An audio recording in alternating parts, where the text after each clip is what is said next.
السلام علیکم۔ حضرت علی رضی اللہ تعالیٰ عنہما فرماتے ہیں، جب عقل مند بوڑھا ہوتا ہے تو اس کی عقل جوان ہو جاتی ہے، اور جب جاہل بوڑھا ہوتا ہے تو اس کی جہالت جوان ہو جاتی ہے۔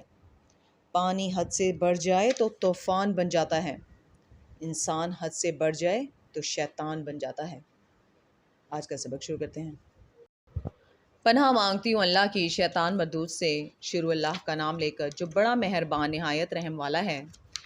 کہہ دو کہ ہم کو کوئی مصیبت نہیں پہنچ سکتی بجز اس کے جو اللہ نے ہمارے لیے لکھ دی ہو۔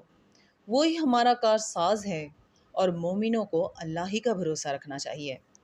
کہہ دو کہ تم ہمارے حق میں دو بھلائیوں میں سے ایک کے منتظر ہو، اور ہم تمہارے حق میں اس بات کے منتظر ہیں کہ اللہ یا تو اپنے پاس سے تم پر کوئی عذاب کرے یا ہمارے ہاتھوں سے عذاب دلوائے، تو تم بھی انتظار کرو، ہم بھی تمہارے ساتھ انتظار کرتے ہیں۔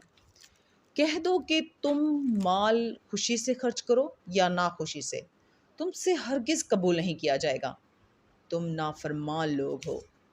اور ان کے خرچے اموال کے قبول ہونے سے کوئی چیز مانے نہیں ہوتی سوا اس کے کہ انہوں نے اللہ سے اور اس کے رسول سے کفر کیا، اور نماز کو آتے ہیں تو سست و کاہل ہو کر، اور خرچ کرتے ہیں تو ناخوشی سے۔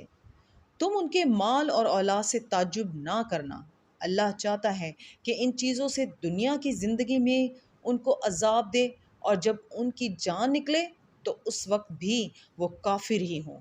صدق اللہ العظیم۔